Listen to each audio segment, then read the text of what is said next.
காசா படியளந்தா கையிரண்டும் நோகுமுன்னு, நெல்லா படியளந்தா நெடுநேரம் ஆகுமுன்னு, அரிசியா படியளந்தா ஆக்க நேரம் ஆகுமுன்னு, சோறா படி அளக்கும் சோழ நாடு நம்ம நாடு. நானாக வயல் வரப்புக்கு கம்மாக்கரை பக்கம் போகும்போது கிட்டு கட்டி நானே அப்போ பாடுவேன். 5-6 வயதில் எப்படி குயிலே உறங்கு, கொக்கை நீ உறங்கு, அலையே உறங்கு, ஐரம்மீனே உறங்குன்னு. இந்த பாட்டு படத்திலேயே முதல் பாட்டு இதுதான். இது முதல் ரீலே வருது. எடுத்த உடனே நீலக்குயில் நீ தூங்கமான படமே தூங்கி போகுது. தாலாட்டு பாடு தூங்குறதுக்கு தான் பாடுறது, எந்திரிச்சு ஓடுறதுக்கு ஆடுறதுக்குமா போடுறது. சென்டிமெண்ட்டு நேரம் காலம் ஒரு அளவுக்கு தான் பார்க்குறோம். அப்போ பாரதிதாசனுக்கு வரவேற்பு கவிதை எழுத சொல்லி எங்கள் புலவர் தமிழாசிரியர் எனக்கு 3 பேர் விஸ்வநாதத்தை கொடுத்தோடனே டியூனுக்கு எல்லாம் கரெக்டாக இருக்குது, போய் எம்ஜிஆர்ட்ட காமிச்சு ஓகே பண்ணிட்டு வாங்க. அப்படி ஏவிஎம்மில் ஷூட்டிங் அன்புக்கு நான் அடிமை, இது நாட்டை காக்கும் கை, இந்த 2 பாட்டையும் தான் 1977ஆம் ஆண்டு நடந்த பொதுத் தேர்தலுக்கு எம்ஜிஆர் பிரச்சாரத்துக்கு பயன்படுத்தி. சிவாஜி படத்தில் இல்லையா, சிவாஜி படத்துக்கு நானே ஒரு 7-8 படத்துக்கு 8-9 படத்துக்கு எழுதிக்கிறேன். அவரே ஒரு கட்சி ஆரம்பித்தார், ஏன் ஜெயிக்க முடியல? சினிமா பிரபலம் என்பது வேறு, அரசியலில் வெற்றி பெற வேண்டும் என்பது வேறு. அரசியலில் வெற்றி பெற வேண்டும் என்றால் மக்களிடம் வைத்திருக்கக்கூடிய அணுகுமுறையை பொறுத்து. அது என்ன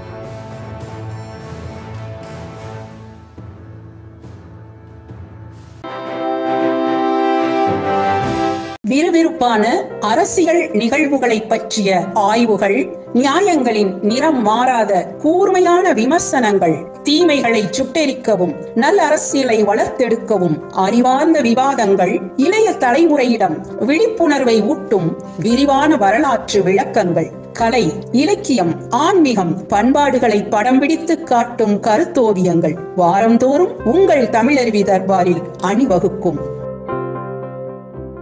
தமிழருவி தர்பார் நேயர்களுக்கு வணக்கம்.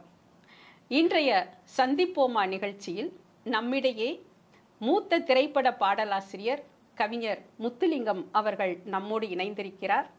அவரிடம் அவருடைய இளமைக்கால வாழ்க்கை குறித்தும் அவருடைய திரைப்பட துறை அனுபவங்கள் குறித்தும் நிறைய விஷயங்களை கேட்டு தெரிந்து கொள்வோம். வணக்கம் ஐயா. வணக்கம்மா. ஐயா, நீங்கள் சிவகங்கை மாவட்டத்தில் பிறந்திருக்கீங்க. எந்த இடத்துல பிறந்திருக்கீங்க? உங்களுடைய பெற்றோர், உங்கள் உடன் பிறந்தவர்கள், உங்களுடைய இளமைக்கால வாழ்க்கையை பற்றி கொஞ்சம் விளக்கமாக சொல்லுங்கள். சிவகங்கைக்கு பக்கத்தில் 7 மைல் தூரத்தில் தொலைவில் எங்கள் கிராமம் இருக்குது. அந்த எங்கள் கிராமத்துக்கு பேர் கடம்பங்குடின்னு பேர். அங்கே தான் நான் பிறந்தேன். எங்கள் அப்பா பேர் சுப்பையா சேர்வை, அம்மா பேர் குஞ்சரம். குஞ்சரம்? ஆமாம், நான் தான் மூத்த மகன். என் கூட பிறந்தவர்கள் 5 பேர், தம்பி 4 பேர், தங்கை 1. இதுதான் எங்கள். ஓகே. உங்களுக்கு இளமையிலேயே கவிதையின் பால் ஈடுபாடு உண்டா? சின்ன வயசாக இருக்கும்போது நீங்கள் கவிதையெல்லாம் எழுதியிருக்கீங்களா? ஆமாம், எழுதியிருக்கேன். கவிதை உணர்வு எனக்கு எப்படி ஏற்பட்டதுன்னா, என் தாய் பாடிய தாலாட்டு பாட்டை கேட்டு தான் எனக்கு கவிதை உணர்வே ஏற்பட்டது. உங்கள் அம்மா நல்லா பாடுவாங்களோ? ஆமாம், தாலாட்டு பாடு என் தம்பி தங்கைகளுக்கு பாடுவாங்க. என்ன பாடுவாங்கன்னா, இப்படி பொதுவாக என்னை கேட்டால் கிராமப்புறங்களில் இருக்கக்கூடிய எழுத படிக்க தெரியாத தாய்மார்கள் பாடுகிறார்களே தாலாட்டு பாடல்கள், அதற்கு நிகரான உலக இலக்கியம் எதுவும் இருக்க முடியாது என்பது என் கருத்து. சோழ நாட்டு தாய் பாடுறான், முதல்ல அதை சொல்லிட்டு சொல்ல. சோழ நாட்டின் பெருமையை சொல்லிட்டு அழுகிற தன் குழந்தைக்கு சோழ நாட்டின் பெருமையை சொல்லிட்டு அதுக்கப்புறம் அழுகை நிறுத்த அந்த அம்மா பாடுறாங்க. எப்படின்னா, காசா படியளந்தா கையிரண்டும் நோகுமுன்னு, நெல்லா படியளந்தா நெடுநேரம் ஆகுமுன்னு, அரிசியா படியளந்தா ஆக்க நேரம் ஆகுமுன்னு, சோறா படி அளக்கும் சோழ நாடு நம்ம நாடு. அப்படிப்பட்ட நாட்டில் பிறந்த குழந்தையே நீ ஏன் அழற? ஈரலை ஒதுக்கி இதயத்தில் இடம் கொடுத்த தாயார் நான் இருக்க தனியே ஏன் அழற? ஈரலை ஒதுக்கி இதயத்தில் இடம் கொடுக்க முடியுமா? என்ன கற்பனை பாருங்கள், எந்த பள்ளிக்கூடத்தில் படித்தாங்க? அதான் தமிழ் மண் கவிதைக்குரிய மண் என்பதற்கு இதெல்லாம் ஒரு எடுத்துக்காட்டு. அப்போ நீ அழுத கண்ணீர் ஆறாக பாய்ந்தோடி, கொல்லையிலே பாஞ்சி குதிரை குடிச்சேரி, அரளிக்கு பாஞ்சி ஆனை குடிச்சேரி, கரும்புக்கு பாஞ்சி காடை குடிச்சேரி, இஞ்சிக்கு பாஞ்சி எலுமிச்சை வேரோடி, தாளைக்கு பாய்கையிலே ததும்பியதாம் கண்ணீர், வாழைக்கு பாய்கையிலே வற்றியதாம் கண்ணீர். சோழ நாட்டு தாய் பாடுற தாலாட்டு பாட்டு 100 ஆண்டுகளுக்கு முன்பு. அது மாதிரி என் தாய் என் தம்பி தங்கைகளுக்கு என்ன பாடுவாங்கன்னா, மல்லிகையால் தொட்டிலிட்டா என் புள்ள மேலே வண்டு வந்து மொய்க்குமுன்னு, மாணிக்கத்தால் தொட்டிலிட்டா என் பிள்ளையோட மேனியெல்லாம் நோகுமுன்னு, வைரங்களால் தொட்டிலிட்டா வானகத்து நட்சத்திரம் ஏங்குமுன்னு நெஞ்சத்திலே தொட்டிலிட்டேன் நித்திலமே நீ உறங்கு பொன்னே உறங்கு பூமரத்து வண்டுறங்கு கண்ணே உறங்கு கானகத்து செண்டுறங்குன்னு பாடுவாங்க. இதை கேட்கும்போது எனக்கு 5 வயது 6 வயது இருக்கும். நானாக வயல் வரப்புக்கு கம்மாக்கரை பக்கம் போகும்போது இட்டுக்கட்டி நானே அப்போ பாடுவேன் 5 6 வயதில். எப்படி குயிலே உறங்கு கொக்கை நீ உறங்கு அலையே உறங்கு ஐரம்மீனே உறங்குன்னு அந்த ஓசை மோன நிலையத்தோடு வரும் பாருங்க. அதான் கவிதை உணர்வுங்கிறது ரத்தத்தோடு கலந்துருக்கிறது இருந்தால் தான் வரும். சில பேர் எம்ஏ படிச்சிருப்பான் தமிழ் உத்தவமாக கவிதை எழுதவே வராது. அந்த கற்பனை சிந்தனை இருந்தால் தான் அப்படிலாம் வரும். அப்படித்தான் எனக்கு கவிதை உணர்வு ஏற்பட்டது. இந்த என் தாய் பாடிய தாலாட்டு பாட்டை ஒரு படத்தில் வச்சு எழுதினேன். அது முதல்ல சொல்லிட்டு வந்துடுறேன். 1000 கண்ணுடையாள்னு ஒரு படம். நாட்டிய பேரொழி பத்மினி குழந்தை நட்சத்திரமாக இருந்த இந்த பேர் அஜித் கல்யாணம் பண்ணியிருக்கிறானே அந்த சாலினி குழந்தையாக இருக்கும்போது அந்த சாலினியை தொட்டியில் போட்டு தாளாட்டுற மாதிரி ஒரு பாட்டு. வைகைக்கரை மீனாட்சியோ வாசல் வந்த காமாட்சியோ தெற்கு சீமே காத்து வந்து தொட்டில் கட்டி தாளாட்டுது என் வீட்டு ராஜாங்கம் உன் கையிலே என் செல்வமேன்னு பல்லவி ஆரம்பிக்கும். அதில் சரணத்தில் நான் என் தாய் பாடிய தாளாட்டு போட்ட கருத்தை அப்படியே வச்சேன். எப்படின்னா அதில் சங்கர் கணேஷ் தான் மியூசிக்கு.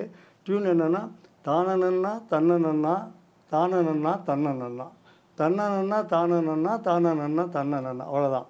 மல்லிகையால் மெத்தை வண்டு வந்து மொய்க்கணும் அந்த அது டியூனு கூட அந்த கதை சொல்லணும். என் பிள்ளையோட அப்படின்னு சொன்னாங்க அதெல்லாம் வராது. மல்லிகையால் மெத்தையிட்டா வண்டு வந்து மொய்க்கும்னு மாணிக்கத்தால் மெத்தையிட்டா மேனியெல்லாம் நோகும்னு வைரங்களால் மெத்தையிட்டா நட்சத்திரம் ஏங்கும்னு நெஞ்சத்திலே மெத்தையிட்டேன் நீலக்குயில் நீ தூங்கம்மா அப்படின்னு பாட்டு வரும். டேக்கு போகிற நேரத்தில் இது டைரக்டர் கே சங்கர் இந்த ப்ரொடியூசர் என்னமோ சொல்கிறாரியா கேடியா அப்படின்னு சொன்னார். என்னன்னு கேட்டேன். சார் இந்த பாட்டு படத்துலேயே முதல் பாட்டு இதுதான். அதே முதல் ரீல்லே வருது. எடுத்த உடனே நீலக்குயில் நீ தூங்கமானா படமே தூங்கி போகும்.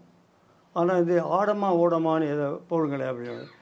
தாலாட்டு பாடு தூங்குறதுக்கு தான் பாடுறது, எந்திரிச்சு ஓடுறதுக்கு ஆடுறதுக்குமா ஓடுறது அப்படின்னு கேட்டேன். சார் எங்கள் ஃபீலிங்கை புரிஞ்சுக்கிறீங்க சார், தூங்கமான படம் தூங்கி போங்க சார், ஏன் ஓடமானு போட்டால் என்ன அப்படின்னு கேட்டார். ஐயா தூங்கமானு போட்டால் படமே தூங்கி போகும்னு சொல்கிறேன், ஓடமானு போட்டால் படம் தியேட்டரை விட்டு சீக்கிரம் ஓடமான அர்த்தம் ஆகிடாதா அப்படின்னு அப்போ ஆடமானு போடுங்க அப்படின்னா. சரி இதுக்கு மேலே ப்ரொடியூசரோ வாதம் பண்ணக்கூடாது, பண்ணால் அடுத்த படத்துக்கு நம்மளை கூப்பிட மாட்டான் அப்படின்ட்டு சரி அது மாதிரி ஆடமானே போட்டு அப்படி தான் வாணிஜெல்லாம் பாடியிருக்காங்க. சென்டிமெண்ட் படி நீண்ட நாட்கள் தியேட்டரில் ஆடி இருக்கணும்ல, ஒரே வாரத்தில் ஆடி பெட்டிக்குள்ளே சுருண்டு போச்சு. இதுதான் சென்டிமெண்ட். ஆமாம், சென்டிமெண்ட்டு நேரம் காலம் இதெல்லாம் ஒரு அளவுக்கு தான் பார்க்குறோம். ஏன் மதுரைக்கு இன்றைக்கி போகலாம் அப்படின்னு போகுது, இன்றைக்கி நாடும் கொழுவும் நல்லா எல்லாம் நாளைக்கு போகலாம்னு இவர் திருநாவுக்கரசர் சொன்னபோது திருநாள் வந்தார் பாடினா தானே கோளறுவதிகம்.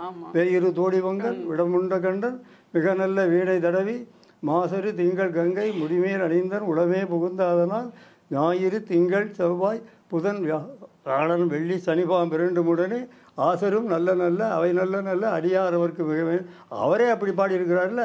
அப்படிங்கும்போது நாலு மூணுலாம் நம்ம பார்க்க தேவையில்லை. ரத்த கண்ணீர் படத்துக்கு ராகு காலத்தில் தான் பூஜை போட்டாங்க, யமகண்டத்தில் தான் ஷூட்டிங் 100 நாள் போன படம்ல அது.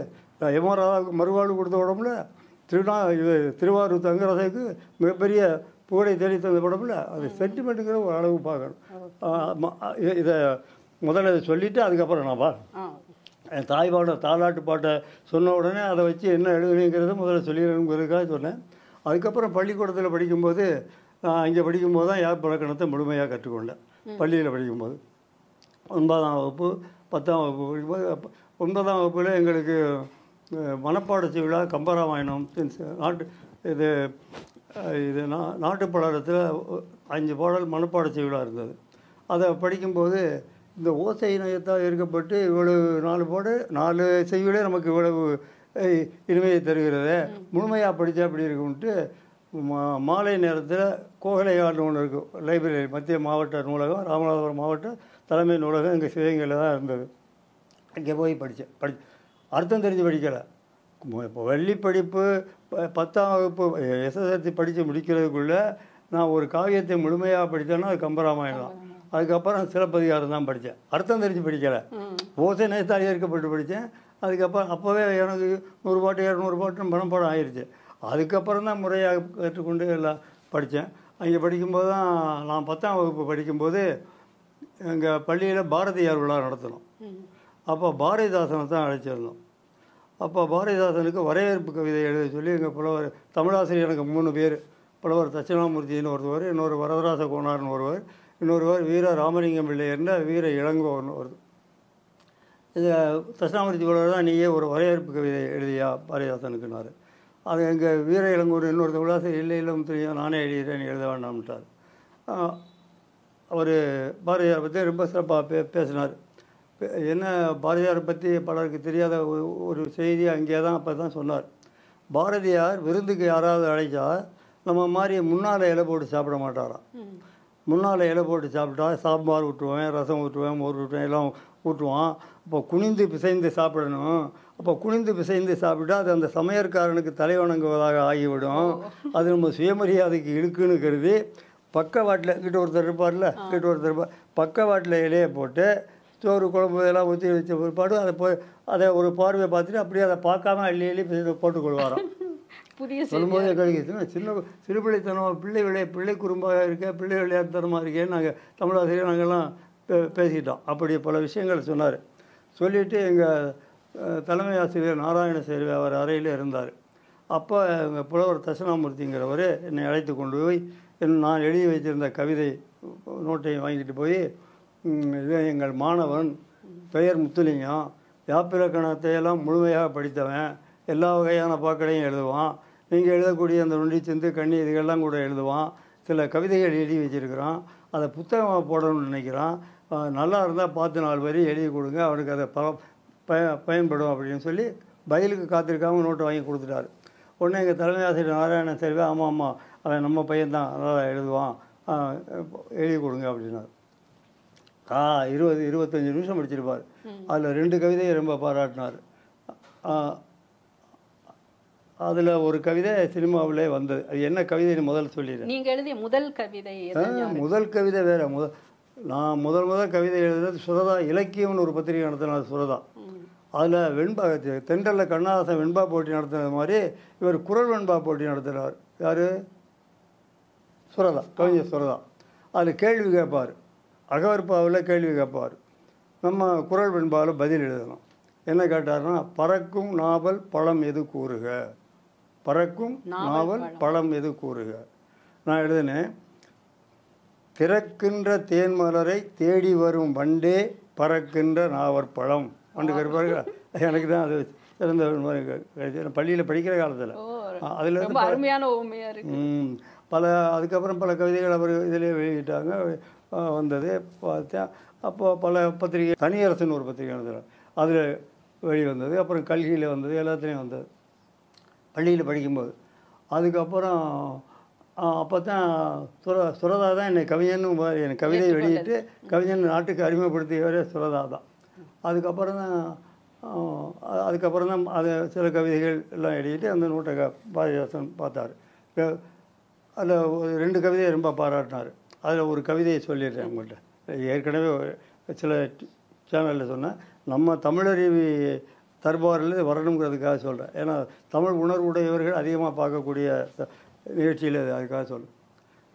காதலன் காதலி பேசிக்கிறது மாதிரியும் வச்சுக்கலாம், கணவன் மனைவி பேசிக்கிறது மாதிரி வச்சுருக்கலாம். என்ன தலைப்புனா, நீயும் ஒரு கவிஞனா தலைப்பு. தேனைப்போர் இனிக்கின்ற பெண்ணே என்றேன், தெவிட்டுகின்ற பொருளானான் என்று கேட்டாள். வானத்து முழுநிலவே என்று சொன்னேன், வந்து வந்து தேய்ந்தெளியும் பொருளா என்றாள். முகில் போல கூந்தல் என்றேன், என் கூந்தல் போல் முகிலுக்கு மனம் உண்டா என்று கேட்டாள். நகம்போல பவளம் என்றேன், என் நகம்போல் நறுக்கிவிட்டால் வளர்வதுண்டோ பவளம் என்றாள். கற்கண்டு நீ என்றேன், எறும்பும் ஈயும் கடிக்கின்ற பொருளானான் எனச் சினந்தாள். கற்றவளே நீ எனது கண்கள் என்றேன், கண் என்றால் நான் என்ன கருப்பா என்றாள். தாமரைப்பூ முகம் என்றேன், கதிரோன் மேற்கே சாய்ந்து விட்டால் அப்பூவும் வாடும் என்றாள். மாமகளே உன் பற்கள் முல்லை என்றேன், மணிவண்டு மொய்த்திடுமோ பல்லில் என்றாள். எழில் மின்னும் கண்ணாடி கன்னம் என்றேன், இதில் உங்கள் முகம் பார்க்க முடியாதென்றாள். பழம்போல உதடென்றேன், உதட்டில் வந்து பறவை இனம் கொத்திடுமோ எனச் சிரித்தாள். விண்மீன் உன் சிரிப்பென்றேன், பகல் நேரத்தில் விளங்காதோ என் சிரிப்பும் என்றாள். ஏ செம் மண்போல் உன் நிறம் என்றேன், அகிரிணை போர் மதித்தீரோ பெண்ணினத்தை என முறைத்தாள். முறுக்க விழுந்த ரோஜா பூ கன்னம் என்றேன், முட்பொருளா நான் என்று முறைத்து பார்த்தாள். திருமகளே உன் அங்கம் தங்கம் என்றேன், தேகம் என்ன நகை செய்யும் பொருளா என்றால், மங்கை உன்னை எவ்வாறு புகழ்வதென்றேன், மடந்தையரை வர்ணிக்க தெரிந்திடாது நங்கையர்பால் கேட்பதற்கு வெட்கமில்லை, நானிலத்தில் நீங்கள் ஒரு கவியா என்றார்.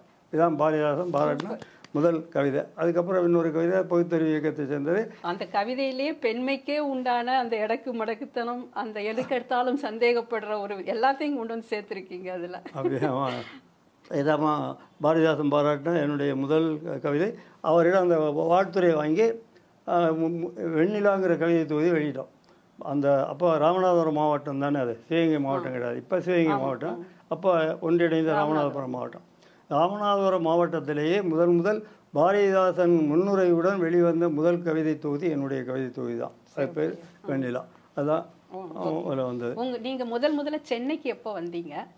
திரைப்படத்துறையில எப்படி உங்களுக்கு வாய்ப்பு கிடைக்கும்? பாரதிதாசன் பாராட்டினார்ல, இந்த பாட்டின் கருத்தை வச்சு தான் ஒரு படத்தில் ஒன்று எழுதினேன். அது என்னன்னா, ஒரு நாள் பாண்டி பஜாரில் நடந்து போய்கிட்டு இருந்தேன். எய்தாப்புல கவிஞர் சுரதா வந்தார். நேத்தாயா நான் பழைய பத்திரிக்கை முத்தாரத்தில் எடுத்து பார்த்தேன், பழைய பத்திரிக்கைலாம். நீ 1968 ஒன்று கவிதை எழுதிய நீ ஒரு கவிஞனானு, ஊழல் கேள்விப்பதி மாதிரி ரொம்ப நல்லா இருக்கியா, சினிமா பாட்டில் வச்சியெல்லாம் ரொம்ப நல்லா இருக்கும், வச்சு வையா அப்படின்னாரு. சொன்னோடனே அதுக்கப்புறம் அன்னைக்கே ஒரு படத்துக்கு பாட்டு எழுத அழைப்பு வந்து, ஏன்னா உன்னால் முடியும் தம்பின்னு ஒரு படம், நம்ம கமலஹாசன் சீதா நடித்த ஒரு பாலச்சந்தர் படம், அதில் தான் அந்த கருத்தை வச்சு எழுதினேன். அந்த பாட்டு தான் இதழில் கதை எழுதும் நேரம் இது. பாரதிதாசன் பாராட்டின அதிலிருந்து சில கருத்துக்களை மட்டும் அதில் வச்சுருப்பேன். ஆமாம். இது நான் சென்னைக்கு வந்தது எப்போன்னா 1965 கடைசியில் வந்தேன். ஆமாம். அதில் ரொம்ப காலத்துக்கு அப்புறம். அதுக்கு முன்னாடி எந்த யாருடைய இசையில் யாருக்காக நீங்கள் பாடல் முதல்ல எழுதுனது பொண்ணுக்கு தங்க மனசுன்னு ஒரு படம். அது 1973 வந்தது. அது கங்கை காவிரி வைகை இந்த நதியெல்லாம் பாடுறது மாதிரியும், அவர்களுக்குள்ள போட்டி ஏற்படுறது மாதிரியும், அவர்களுக்கு சண்டை வர்றது மாதிரியும், உழவன் வந்து சமாதானப்படுத்தி பாடுறது மாதிரி ஒரு பாட்டு. 1966 1972 வரையிலும் முரசொலி பத்திரிகையில் துணை ஆசிரியராக இருந்தேன். அப்போ எம்ஜிஆர் 72 கட்சி விட்டு அவர் தனி கட்சி ஆரம்பித்த உடனே அதை விட்டு விலகி, அடிப்படையில் எம்ஜிஆர் ரசிகங்கிறதுனால அதை விட்டு விலகி கட்சியில் சேர்ந்து பேச்சாளர் ஆகிட்டேன். கட்சியின் சீனியர் பேச்சாளர் இன்றைக்கி நான் தான் அங்கே. ஆனால் அதற்கான மதிப்பு மரியாதை எனக்கு இருக்குதானா இல்லைன்னு தான் சொல்லலாம். பிறகு ஏன் அங்கே இருக்கிற அப்படின்னு கேட்கலாம். எம்ஜிஆர் பேரை சொல்வதற்கு ஒரு இயக்கம் வேணும், அதனால் அங்கே இருக்குது. அவங்கள்ட்டே சொல்லியிருக்கிறேன். எங்கள் பொதுக்குழுவில் அதை பற்றி சொன்னேன். அதுக்கப்புறம் அலைவோசை ஆதரவு கொடுத்துச்சு எம்ஜிஆருக்கும் அதிமுகவுக்கும். அதனால் அங்கே போய் சேர்ந்தேன். அங்கே இருக்கும்போது தான் 1973 இந்த பாட்டு எழுதினேன். அது என்ன பாட்டுனா, ஒரு கட்சி கூட்டத்தில் பேசிக்கிட்டு இறங்கும்போது உங்களை பாலமுருகன் கூட்டி வர சொன்னார் அப்படின்னு ஒரு நண்பர் கூப்பிட்டார். போனேன். அவர் வீடு பக்கத்து தான், ராஜா அண்ணாமலைபுரத்தில்.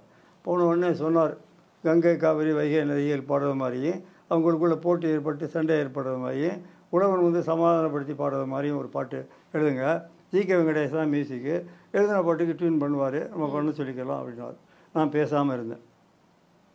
ஏன்னா இப்படி தான் ஒரு 2 படத்துக்கு எழுத சொல்லி, நம்ம படத்துக்கு கண்ணதாசன் தானே எழுதுவார், புது பாடலாசிரியர் எப்படி அறிமுகப்படுத்துறது, அதனால் வேண்டாம் முடியாது அப்படின்னு சொல்லிட்டார். என்ன படம்னா, நிலவே நீ சாட்சின்னு ஒரு படம், ஜெயசங்கர் கே.ஆர். விஜயா நடித்த படம். அதில் சிச்சுவேஷன் சொன்னார், ஒரு காதல் சிச்சுவேஷன் தான்.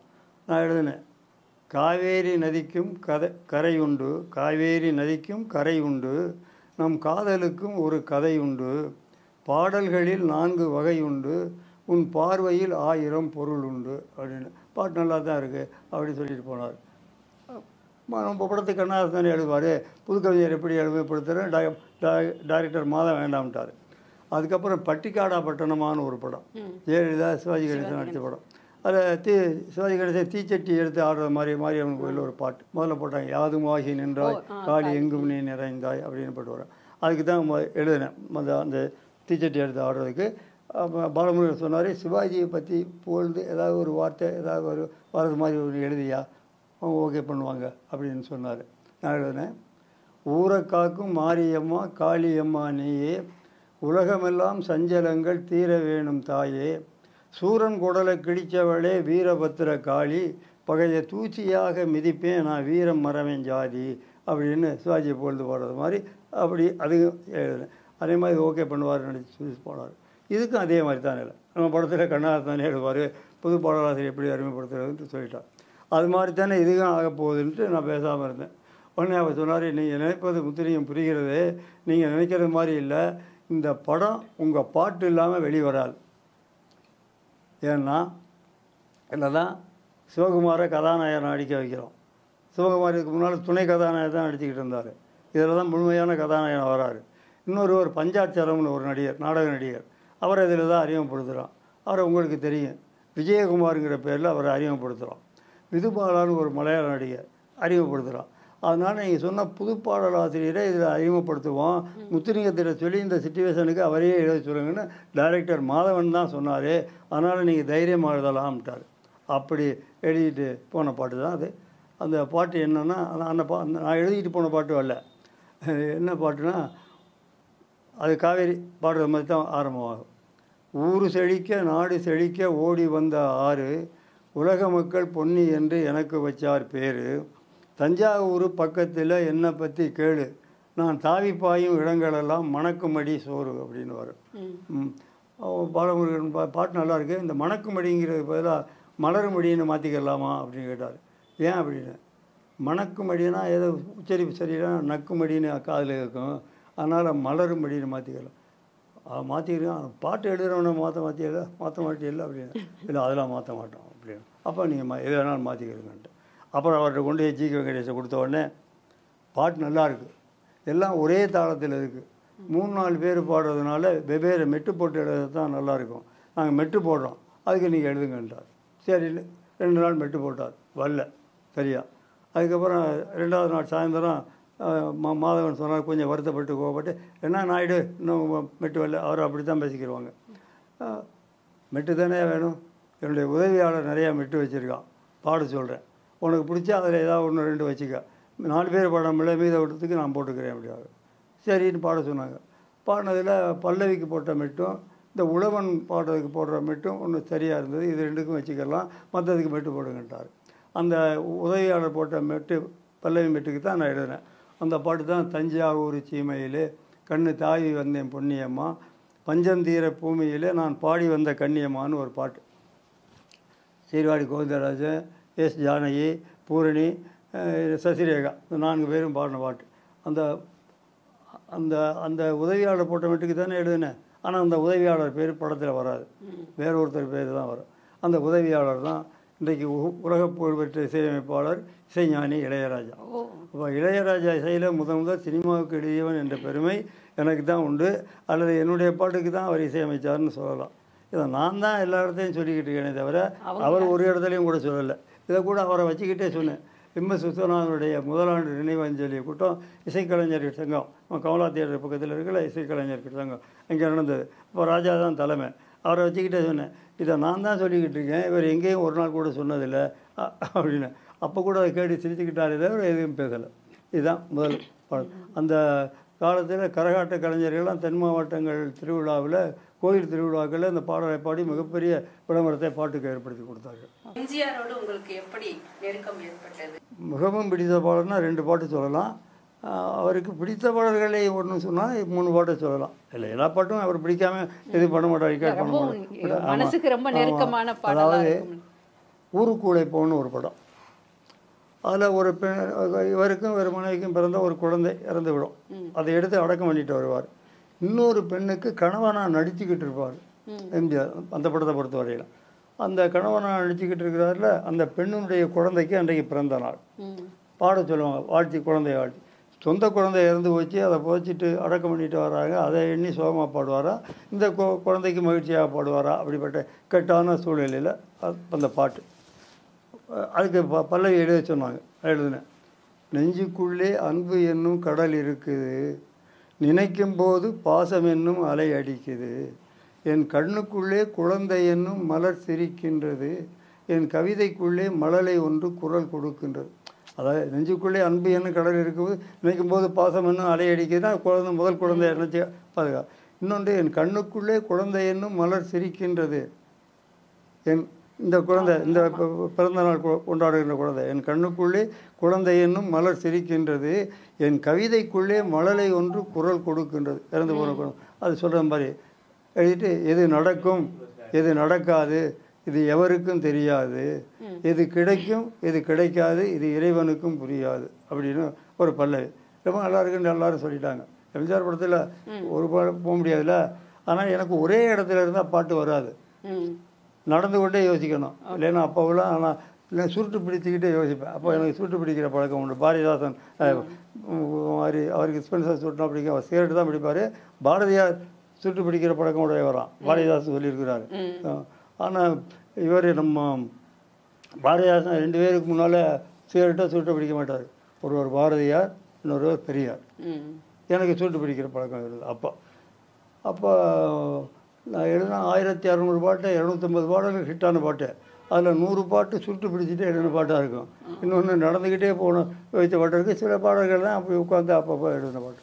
அப்படி இருக்கும்போது அந்த விஸ்வநாதன்கிட்ட சொன்னேன், அண்ணே எனக்கு ஒரே இடத்துல இருந்தால் பாட்டு சிந்தனை தோண்டாது, கொஞ்சம் தூரம் நடந்து போயிட்டு வரேன். போயிட்டு வாயா அப்படின்னாரு. இன்றைக்கி 3 பல்லவி கொடுத்தாகணும், போயிட்டு வா அப்படின்னாரு. சரி நடந்து வடக்கு போக்கு ரோட்டில் அந்த வீனஸ் பிக்சர்ஸ் தான் இன்றைக்கி மணிரத்னம் இருக்கிறார்ல, அவருடைய தந்தை ரத்னையை எடுத்த படம். நான் வடக்கு போக்கு ரோட்லேருந்து தெற்கு போக்கு ரோடு வரையும் சிவாஜி வீடு வரையும் நடந்து போய்கிட்டே இருந்தேன், யோசிச்சுக்கிட்டு இருந்தேன். ஒன்றும் தோணலை. சரி திரும்பி வரும்போது திரும்பி வந்தேன். அப்போ என் காலை உரசுற மாதிரி ஒரு ஃபியட் கார் வந்து நின்றது. உள்ளே பார்த்தா நடிகர் ஐஸ்வரி வேலனும் கவர்ச்சி வேலன் கண்ணன் இருந்தாங்க. ஐஸ்வரி வேலன் சொன்னார், கவிஞரே இன்றைக்கி நீங்கள் எழுதின பிள்ளைத்தமிழ், எம்ஜிஆர் பிள்ளைத்தமிழ் ரொம்ப நல்லா இருந்ததுன்னு பாவலர் முத்துசாமி எம்ஜிஆர்கிட்ட பாராட்டி பேசிக்கிட்டு, தலைவர்கிட்ட பாராட்டி பேசிக்கிட்டு இருந்தார் அப்படின்னாரு. உடனே எனக்கு பொறிசட்டின மாதிரி உணர்வு. எம்ஜிஆரை ஒரு பிள்ளையாக வச்சு தான் இங்கே பிள்ளைத்தமிழ்னு எழுதுகிறோம், இவரும் ஒரு பிள்ளைக்காக தான் இங்கே பாடுறாரு. ஏன் இதையே தலைப்பாக வச்சு வர்றது மாதிரி எழுதுனா என்ன அப்படின்னு ஒரு எண்ணம் வந்து தான் பிள்ளைத்தமிழ் பாடுகிறேன், ஒரு பிள்ளைக்காக பாடுகிறேன், மல்லிகை போல் மனதில் வாழும் மழலைக்காக பாடுகிறேன், நான் பாடுகிறேன் பல்லவியை நான் மனதில் எழுதிட்டேன். சரி பாட்டு கொடுப்போம்ட்டு நேராக வேகமாக போய் பல்லவி எழுதி கொடுத்தேன் விஸ்வநாதன். இது நல்லா இருக்கியான்னு சொல்லி டியூன் பண்ணிட்டார். சரி இதுக்கு உடனே இதுக்கு பொறுத்துறது மாதிரி உடனே ஒரு சரணம் எழுதினார். அப்போ என் மனதிலே நான் சரணத்தை யோசிச்சுக்கிட்டு வந்தேன். அப்போ எழுதுனதான், நீலக்கடல் அலை போலே நீடூழி நீ வாழ்க, நெஞ்சம் என்னும் கங்கையிலே நீராடி நீ வாழ்க, காஞ்சி மன்னன் புகழ் போலே காவியமாய் நீ வாழ்க, கடவுளுக்கும் கடவுளென கண்மணியே நீ வாழ்க அப்படின்னு ஒரு சரணம். இன்னொரு சரணம் அப்புறம் அதுக்கப்புறம் எழுதுறோம். இதை போட்டு இன்னொரு பல்லவி. அது என்னென்னா, தேவலோக வாசலிலே ஒரு தெய்வ குழந்தை நிற்கிறது. ஒரு குழந்தை இறந்து போச்சுல, அந்த குழந்தை சொல்கிறது மாதிரி, தேவலோக வாசலிலே ஒரு தெய்வ குழந்தை நிற்கிறது, பூவில் வாழும் தேவதைகள் பசும் பொன்போல் வாழ்த்து சொல்கிறது அப்படின்னு. அது அப்போ அந்த பல்லவி எழுதிட்டு நேராக சத்யா ஸ்டுடியோவுக்கு போனோம் எம்ஜிஆர்ட்ட காமிக்கிறது. அப்போ ஏபி நாகராஜனுடைய நவரத்ன படம் ஷூட்டிங் நடந்துக்கிட்டு இருந்தது. அப்போ ஏபி நாகராஜன் இருந்தார், டைரக்டர் சங்கர் இருந்தார், நீலகண்டன் இருந்தார். போட்டு காமிச்சாங்க. போட்டு காமிச்ச உடனே ஏபி நாகராஜன் சொன்னார், நெஞ்சுக்குள்ளே அன்புன்னு கடல் இருக்குது, நல்லா இருக்கு அப்படி, ஏதோ சுச்சுவேஷனுக்கு ஆப்டாக இருக்குது அப்படின்னு. ஒரு டைரக்டர் நீலகண்டன் சொன்னார், தேவலோக வாசலிலே தெய்வ குழந்தை இருக்கிறது நல்லா இருக்குது அப்படின்னாரு. எல்லாம் நல்லா தான் இருக்குது, ஆனால் இந்த பாட்டு தான் பாப்புலர் ஆகும் அப்படின்ட்டு பிள்ளை தமிழ் பாடுகிறேன் அதை தேர்ந்தெடுத்தார் எம்ஜிஆர். ஆமாம் தேர்ந்தெடுத்தார் பல்லவி. அப்போ எம்ஜிஆர் பிள்ளை தமிழ் எழுதிக்கிட்டு அவரை பற்றி, அதுக்கு இது பொருத்தமாக இருக்கிட்டு அவர் தேர்ந்தார். எம்ஜிஆருக்காக பாடல் எழுதியவர்கள் பாரதிதாசன், கவிஞர் கண்ணதாசன், புலமை பித்தன், வாலி, அதற்கடுத்து நீங்களும் எழுதியிருக்கீங்க. இந்த முந்தைய நால்வர் பற்றி உங்களுடைய கருத்துக்கள் என்ன? கவிஞர் கண்ணதாசன், புலமை பித்தன், பாரதிதாசன், வாலி அவர்களை பற்றி. எல்லாருமே வச்சிருந்த கவிஞர்கள். கண்ணதாசன் தான் எங்களுக்கெல்லாம் முன்னோடியே வழிகாட்டி. அவர் பாடாத கருத்துக்கள் என்ன இருக்குது? எதுவும் கிடையாது. இலக்கியங்களின் சாற்றை பிடிந்து பாடலாக கொடுத்த பெருமை அவருக்கு தான் உண்டு, வேறு யாரும் கிடையாது. கதம்ப பூக்களுக்கு நடுவே காட்டு ரோஜாவாக பரிமளித்தவர் அவர் கண்ணதாசன். அவர் தான் எங்களுக்கெல்லாம் முன்னோடி. அவருடைய அதாவது கண்ணதாசனுடைய பாடல் தான் வாலிக்கே ஒரு மறு நம்பிக்கை ஏற்படுத்தி மறுபடியும் சினிமாவுக்கு வாய்ப்பு தேட சொன்னது. இது மயக்கமா கலக்கமா மனதிலே குழப்பமா. அது மாதிரி கண்ணதாசனுடைய ஒரு பாட்டு தான் என்ன இந்த அளவுக்கு உயர்த்தியது. பாவமணி பாடல் ஒரு இந்த பாட்டு வரும். அதில் சரணத்தில் வரும், காலம் ஒரு நாள் மாறும் நம் கவலைகள் யாவும் தீரும். அந்த 2 வழி தான் என் மனதுக்குள்ளே புகுந்து என்னை இந்த அளவுக்கு உயர்த்தியது. நான் ஊரில் இருக்கும்போதே சொல்லுவேன். நான் பள்ளிக்கூடத்தை படிப்பு முடித்த நேரத்திலே சொல்லுவேன் எங்கள் அம்மாக்கிட்ட. எங்கள் அம்மாவை நாங்கள் எங்கள் ஊர் பக்கத்தில் ஆத்தான்னு தான் கூப்பிடுவோம். ஆத்தா, நானும் ஒரு காலத்தில் பெரிய ஆளாக வருவேன், காலம் ஒரு நாள் மாறும் நம் கவலைகள் யாவும் தீரும் சொல்லிக்கிட்டே இருப்பேன். என்னை சினிமாவிலையும் அரசியலிலும் சேர்ந்தாற்போல் வளர்த்து விட்டவர் எம்ஜிஆர் தான் என்றாலும் அவரிடத்தில் என்னை கொண்டு போய் சேர்த்ததே கண்ணதாசனுடைய இந்த பாடல் வரிகள். அதுதான் உங்களுக்கு உத்வேகமாக இருந்திருக்கு. ஆமாம் ஆமாம். அது மாதிரி புலமை பித்தன் மிகச்சிறந்த புலம். அதான் அசாதாரணமான கண்ணதாசனை வியந்த புலமை அவருடைய புலமை. காய்ச்சிய பாலுக்கு ஆடை வேண்டும், காமத்து பாலுக்கு ஆடை எதற்குன்னு கேட்டார். அதை போய் வல்லினத்தை வச்சு பாட்டு எழுதின ஒரு ஆள் தானே ஒரு படத்தில். இது வி. குமார் இசை நினைக்கிறேன். இனங்களிலே என்ன இனம் பெண்ணினம், மெய் எழுத்துக்களில் இருக்கும் அந்த மெல்லினம், மனதினிலே இருக்கும் ஆசை வல்லினம், என் மன்னனுக்கு பிடித்ததெல்லாம் இடையினம். மிகப்பெரிய ஒரு கவியரங்கத்தை பாடினார். கடலில் ஏன் அலை நெளிந்து கொண்டே இருக்குன்னா, அன்றைக்கு ராஜராஜ சோழனுடைய கப்பற்படை அணிவகை தாங்க முடியாமல் நெளிய ஆரம்பித்த கடல் இன்று வரையும் நெளிந்து கொண்டிருக்கிறது அப்படின்னாரு. அற்புதமாக கற்பனை பாருங்கள். அது இன்னொன்று, மது ஒரு காலை வைத்தால் அது மாது அப்படின்னு.